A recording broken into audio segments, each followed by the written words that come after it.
bien, con todo lo que contiene a lo que es las hormonas, ¿verdad? Entonces vamos a tocar, tres hormonas muy importantes que ustedes también han llevado seguramente el año pasado, lo que corresponde a la LH, a la FSH y a la prolactina, ¿ya? El día de hoy seguramente han llevado ya hormonas tiroideas, ¿no? Entonces el mundo de la endocrinología prácticamente es amplio, chicos, ¿no? Sin embargo, vamos a tocar algunos aspectos muy importantes, ¿no? Viendo que son dos temas también amplios, ¿no? Y sin embargo, vamos a ir resaltando algunos aspectos clínicos bien importantes, ¿de acuerdo? Bueno, ustedes recordarán que tenemos un hipotálamo hipófisis, ¿no? El hipotálamo. Bueno, el hipotálamo siempre va a ser el padre que va a regular a la hipófisis, ¿verdad? Esto es lo que, bueno, siempre vamos a ir resaltando y vamos a ir hablando, que el hipotálamo siempre va a hacer su liberación de ciertas hormonas, ¿no? Va a haber hormonas liberadoras, ¿no? O también llamados reguladores, ¿verdad? ¿Estamos de acuerdo? Hormonas liberadoras o reguladoras, ¿no? Nosotros vamos a hablar de estas hormonas sexuales, ¿de acuerdo, chicos? Pues acá tenemos una hormona reguladora, significa que aquí vamos a poner la GnRH. ¿Qué significa? Hormona reguladora o liberadora de las gonadotropinas. Pero significa que el hipotálamo va a mandar la orden a la hipófisis, ¿no? ¿A dónde? A las trofas, ¿no?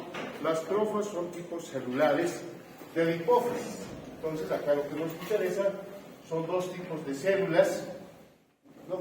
Que nos van a liberar dos hormonas muy importantes, ¿no? Uno es la FSH y la otra es la LH, ¿de acuerdo? Entonces, vamos a hablar acá de las gonadotrofas, ¿no? Son células, o sea, la GnRH va a estimular a una de estas dos células o a las dos células para formar la FSH y lo que es la LH, ¿no?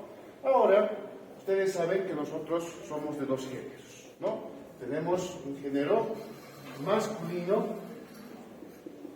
y tenemos un género femenino, ¿verdad?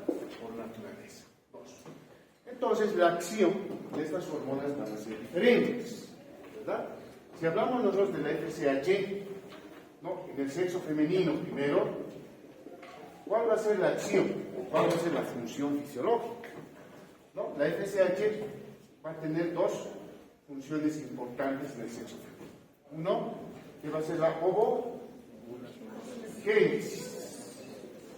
ovogénesis, no ovulación, la ovogénesis. ¿Qué significa?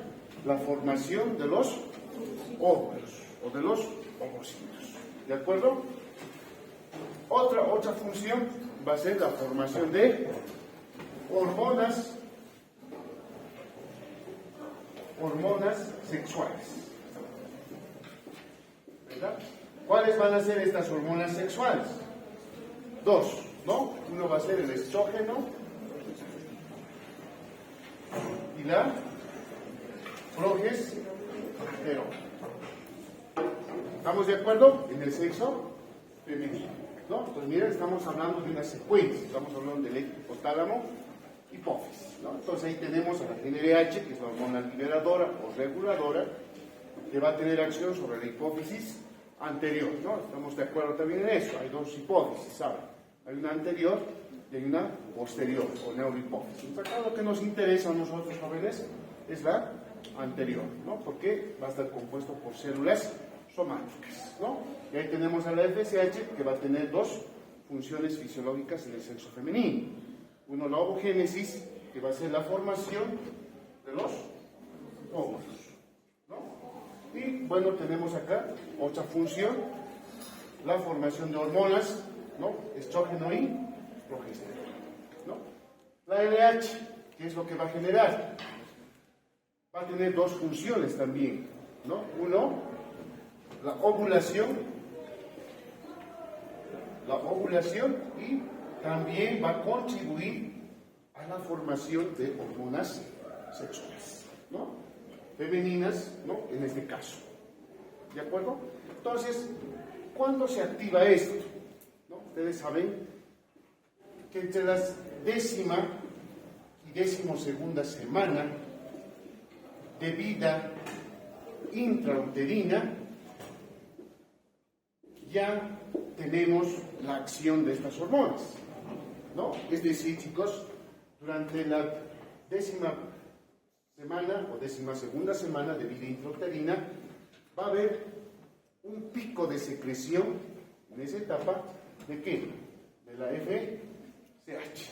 O sea, durante esta semana va a haber mayor secreción de FSH y menor secreción de LH, ¿no? Predomina más la hormona folículo estimulante, y esto es lógico, ¿no, chicos? ¿Por qué?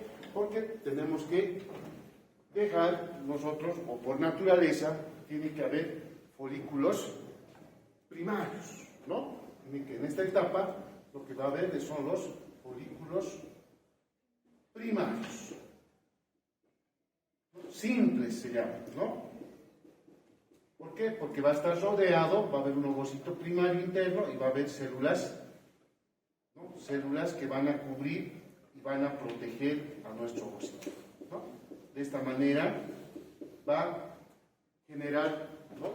Los óvulos o los futuros óvulos que van a venir posterior a la adolescencia, que ahorita vamos a ver, ¿no? Entonces, miren, en esta etapa sí que es importante la FSH, porque tiene que diferenciar las células sexuales, ¿no? Y entonces, esto se va a quedar en la primera fase de la primera división meiótica, ¿no? O también en la profase, ¿no? Si ustedes recuerdan en biología, ¿no? Tenemos unas fases, ¿no? Durante la división meiótica, donde se reduce el número de cromosomas, ¿no? Entonces, acá se va a quedar, ¿no? Se queda acá. Después del nacimiento, todavía tenemos 2 años. 2 años más que la FSH sigue acumulando folículos primarios. 2 años más. Después de los 2 años del nacimiento, ya queda, ¿no? Paralizado esta fase. ¿Cuándo retorna? Va a retornar con la pubertad, ¿no? ¿Y cuándo inicia la pubertad? ¿No? En las mujeres, entre los 10 a 14 años, ¿verdad? La pubertad, entre los 10. Ahora esto depende de varios factores, ¿no? Pueden ser factores genéticos, algunos a los 10, 11, ¿no? Algunos también a los 14 años, o sea, mucho depende del factor genético, ¿no? Entonces, ¿cuándo inicia la pubertad? Cuando ya nuevamente, chicos, aumenta ya los niveles de GnRH, ¿no? O sea, la hormona reguladora de las gonadotrofinas va a aumentar en la pubertad, ¿no? Entonces ya vemos ciertos cambios, ¿no ven? En las niñas vemos ciertos cambios, ¿no? Uno, por ejemplo, un signo es el botón mamario, ¿no? Es un signo de que el género femenino, las niñas ya están entrando a la pubertad. Se llama un signo clásico, es el botón mamario, ¿no? Entonces eso ya me dice a mí que está aumentando ya los niveles de las hormonas reguladoras de las gonadotrofinas, ¿no? Entonces acá, como ya la FSH ha cumplido su papel importante durante la vida intrauterina, ya tenemos millones de dejados ahí en la profase de la primera división meiótica, entonces va a aumentar su nivel, ¿no? Y ya no va a haber predominio. Acá lo que va a aumentar son los dos, ¿no? Porque va a aumentar el pico de secreción, ¿verdad? Durante ya la pubertad, ¿no? Entonces, la pubertad es una fase muy importante porque eso me muestra a mí que está aumentando los niveles. ¿De acuerdo? Entonces, ahí ya va a venir lo que es el ciclo sexual, ¿no? ¿Cuánto dura el ciclo sexual? Ya ya se está iniciando el ciclo sexual en la pubertad. 28 días. ¿No? Entonces, el ciclo sexual, ¿cuántas fases tiene? ¿Se acuerdan? Tiene 3 fases. Una fase folicular, ¿no? Tiene una fase de ovulación y tiene la fase lútea. ¿Se acuerdan? La fase lútea, chicos, 3 fases, ¿no? Entonces, miren, el ciclo de la vida, ¿no? Antes, después de la pubertad, ¿no? Y iniciamos el ciclo sexual, que es 28 días.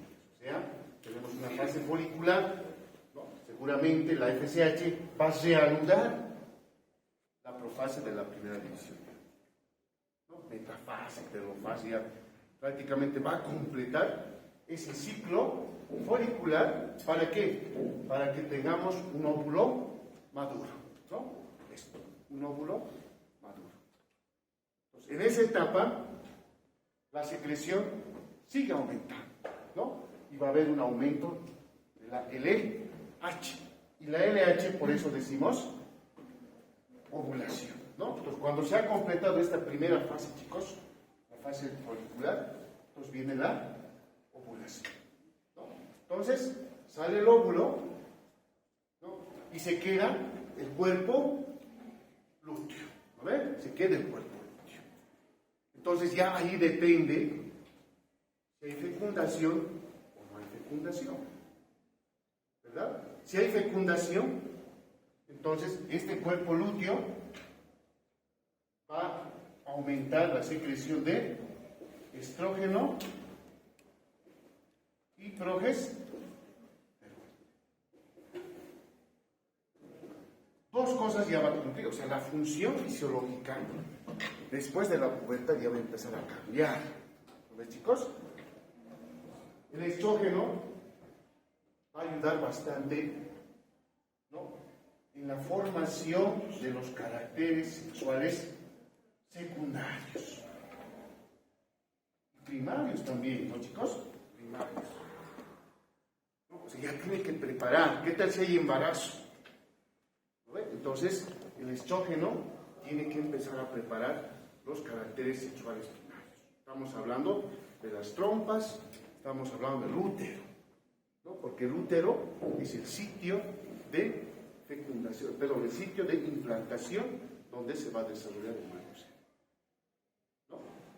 Y la progesterona, si hay fecundación, ustedes saben, la progesterona es el que cuida el embarazo, evita que haya un aborto, por ejemplo, ¿no? Entonces cuida, ¿no? Mantiene el embarazo. ¿De acuerdo? Entonces miren, eso es lo que pasa, es un ciclo. Ahora, si no hay embarazo, ¿qué es lo que pasa?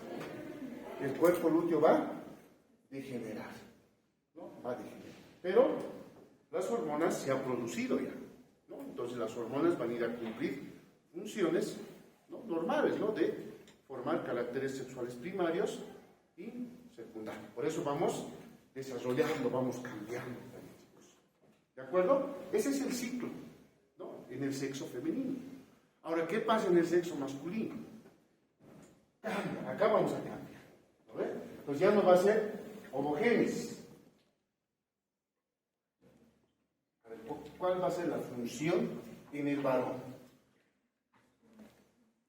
Eso, ¿no? Ya se está hablando igual. La espermatogénesis. La FSH va a cumplir la función de la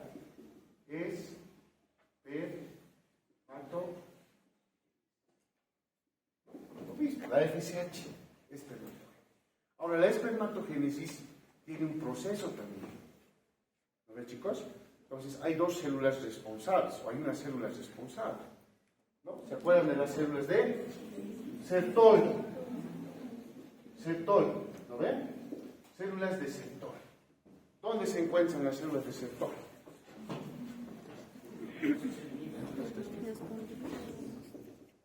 Los testículos.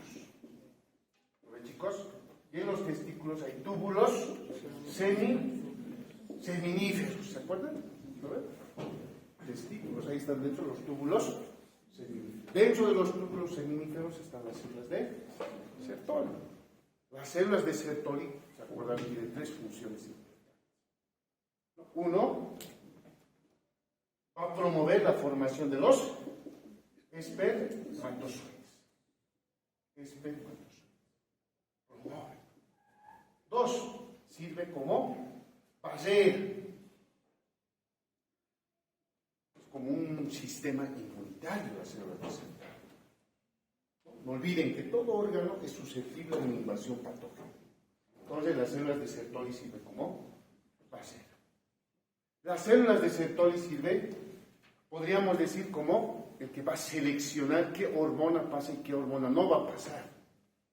En este caso, nos dice la teoría que va a facilitar el paso de la testosterona.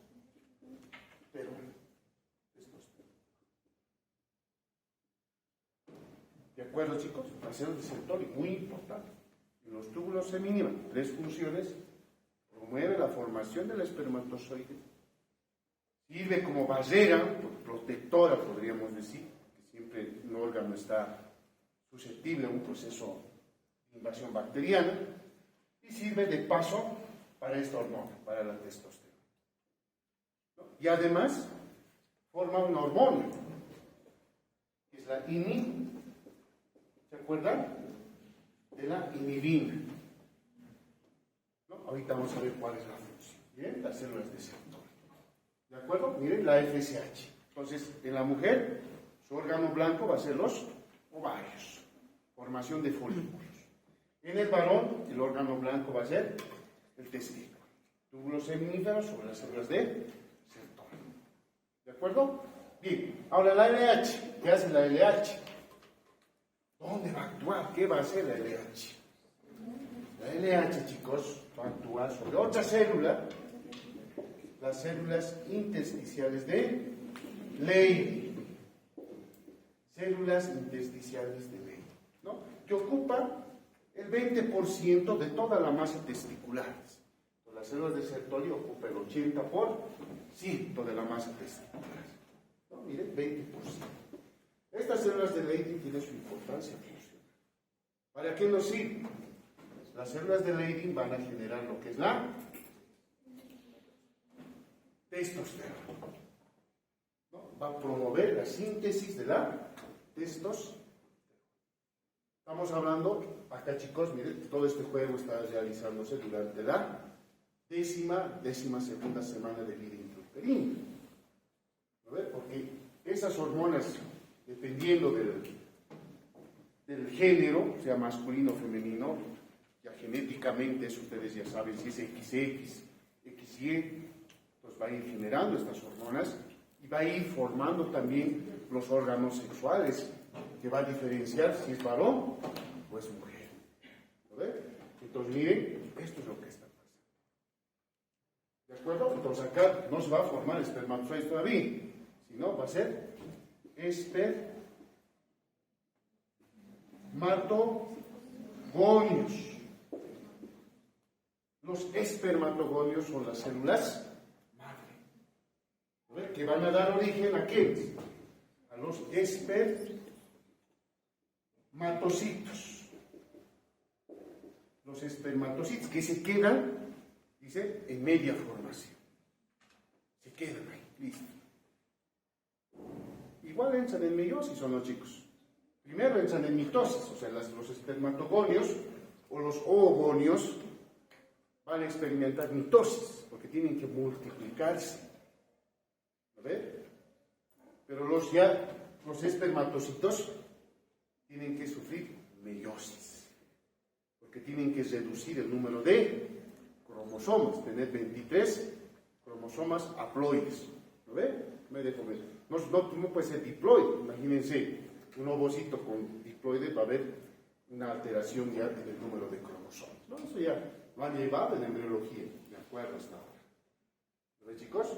Entonces el espermatocito ya es en una meiosis, que significa reducción del número de cromosomas, ¿no? Para que venga un 23 y el otro tenga un 23, se fusionen y sean felices. 46 cromosomas. Listo, no pasa nada. Adelante el curso del embarazo. ¿Lo ¿Ve? Porque si no, ahí estaríamos fregados. ¿De acuerdo, chicos? Entonces se queda aquí. Luego, entramos también a la pubertad. ¿Ve? En el varón tal, ¿a qué edad? Aquí hemos dicho 10 a 14 años. En los varones, podríamos entre los 14, incluso hasta los 17 años dura la pubertad. ¿Lo ven? ¿Lo ven, chicos, sí o no? Las mujeres, esto por ejemplo, la pubertad, ¿cuánto dura en las mujeres? Siempre toca 3 a 5 años más o menos, dicen chicos, ¿no? Es decir, las mujeres a los 17 años van a pasar ya la pubertad. Los varones a los 21 años todavía. Siempre hay ese, por eso no, es natural eso, chicos. Por las chicas prefieren, saben que todavía no funciona. ¿No ven, chicos? Eso es natural. Parece chiste, pero es verdad, ¿no? Entonces, pero eso dice la teoría científica, ¿no? Que las mujeres más antes tienen la pubertad. Los varones también, ¿no? Pero pasa. Entonces, durante la pubertad, chicos, ya pues hemos hablado de las mujeres al igual que signos. ¿Cómo me puedo dar a ver cuándo está entrando este niño ya está entrando la pubertad? ¿Cuáles serían los signos? Uno, es el cambio de voz. ¿Ven? Entonces, esto es, en el varón va a ser el cambio de voz. ¿Qué otro signo más? El vello facial, el vello púbico. ¿Lo ven, chicos? Eso. ¿Lo ven? Uno, entonces, la voz. ¿No? El vello axilar. El vello. Entonces, signos de pubertad. Entonces, ¿cuándo empieza la pubertad? Eso también depende de factores genéticos, ¿no? Algunos de 12 años empiezan ya la pubertad, los chicos. Pero hay algunos de 12 siguen jugando como niños, ¿no? Ni se dan cuenta siquiera. Pero algunos de 12 ya está, pues no cambiamos de procesos. Es mucho, depende de los factores ambientales, de los factores genéticos y también, chicos, eso varía de acuerdo a la nutrición. ¿No? Hay factores que van a generar. Pero aquí lo importante es que sí o sí entramos a la pubertad. Y en la pubertad, pues, ¿cuándo empieza? Cuando cambia estas cositas, es porque está aumentando el nivel también de hormonas reguladoras de las hormonas. ¿No? Entonces significa que está aumentando ya. ¿No? Entonces, no sabemos nosotros cuándo está aumentando, no estamos por dentro, ¿no? Pero ¿cuál va a ser el signo? Es esto. Entonces yo me digo, ya, pues mi hijo ya está aumentando sus niveles de hormonas, ¿no? Ya está formando espermatozoides, ya está pues secretando lo que es la testosterona, ¿no?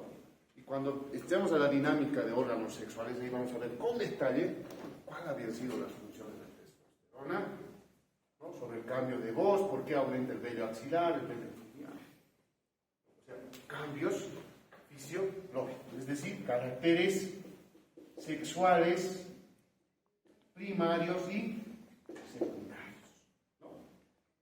¿No? Entonces, así vamos continuamente. Ya tanto el género femenino, el género masculino, a partir de la pubertad, ya entra en una edad llamada la edad reproductiva. ¿Ven, chicos? Entonces, miren el papel de las hormonas sexuales, ¿no? ¿Qué es la prolactina? Ustedes saben, la prolactina también entra en este juego del hipotálamo, ¿no? Entonces, la prolactina es secretada por las células lactótrofas, ¿no? Igual están también, chicos. Vamos a ver acá. Vamos a ver el hipotálamo.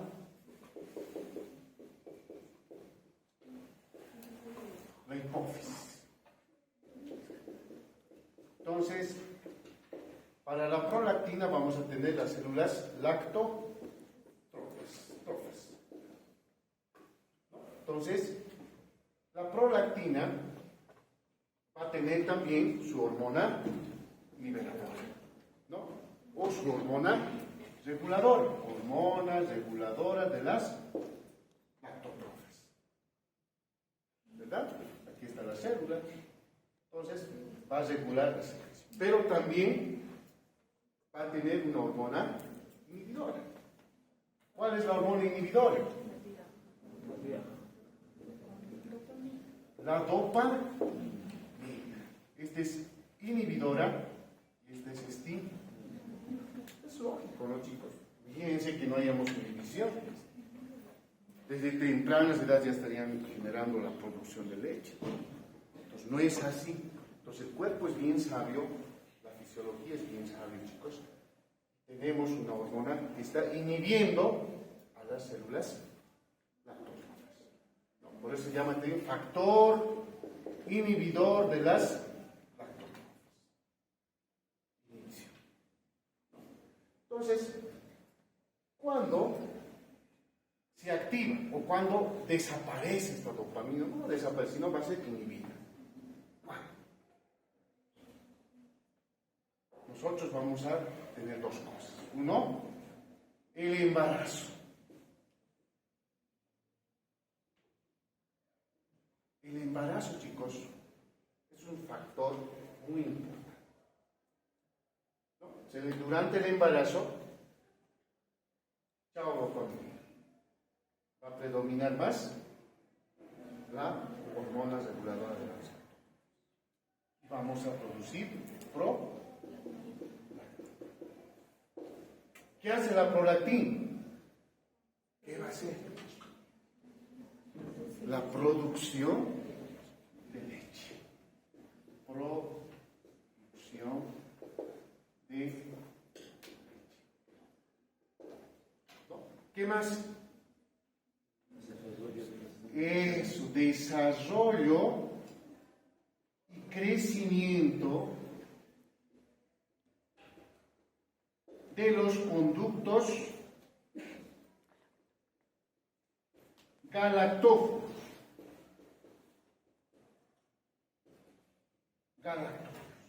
Miren, chicos, la prolactina tiene relación con el aparato sexual femenino, ¿no? Entonces, cuando hay embarazo, aquí hemos hablado, si hablamos del, no va a pasar en el sexo masculino, ¿no ves? Va a pasar en el sexo femenino. Cuando los niveles de hormonas aumentan, hemos dicho, si hay fertilización, si hay fecundación, va a aumentar el nivel de estrógeno y progesterona. El estrógeno, chicos, va a ser también un factor que va a estimular o inhibir a la dopamina. Se lo va a inhibir. ¿No? Va a decir, no, esperarlo más vos, tranquilo. ¿No? Vos no. Entonces va a dar paso ¿a qué? A la hormona reguladora de la prolactina. Mira, durante el embarazo, en el embarazo. ¿No? Entonces, el cuerpo tan sabio fisiológicamente, chicos, empezará a producir leche. ¿No? ¿A través de qué? A través de los carbohidratos, proteínas y lípidos. Se va a ir a sintetizar a la célula. Los conductos galactóforos tienen sus células, ¿no? A través de un segundo mensajero va a empezar a seleccionar, ¿no? Va a empezar a seleccionar. Va a agarrar los carbohidratos, ¿no? Para dar origen a la lactosa, ¿no ve? Va a agarrar las proteínas para dar origen a la caseína, ¿no ve? Y los lípidos. Por eso es importante la leche materna, lactancia materna exclusiva, tiene lactosa. ¿No? Le provee eso al bebé para que no sea intolerante a la lactosa, ¿no, chicos? Eso, ¿no? Entonces miren lo que hace la prolactina cuando hay embarazo, ¿no? Como hay estrógeno fundamental, ¿no? Y lógicamente tiene que prepararnos, ¿no? Tiene que desarrollar adecuadamente y un crecimiento adecuado de los conductos galactóforos. ¿De acuerdo? De eso se encarga, ¿no? Los estrógenos ya pues hará que se formen los caracteres sexuales secundarios. Eso ya lo dejamos a las hormonas, ¿no? Pero acá es importante esto. ¿De acuerdo, muchachos? Esa función de la prolactina. Ahora, si no hay embarazo, no pasa nada. Sigue inhibiendo la dopamina, porque no hay stock. No hay aumento. Sigue inhibiendo hasta que haya embarazo. ¿De acuerdo? Pues no se olviden, la dopamina es un... ¿no? Y tiene su... Ahora, hay factores, dice, ¿no? Hay factores que estimulan y inhiben. A ver, vamos a ver qué factores aumentan la prolactina y qué factores van a hacer que disminuya la prolactina. Entonces, un factor que aumenta la secreción de prolactina va a ser esta misma, ¿no? La LDH, ¿no? ¿Qué otro factor hace que aumente la prolactina? A ver, hay un fármaco que es la bromopectina.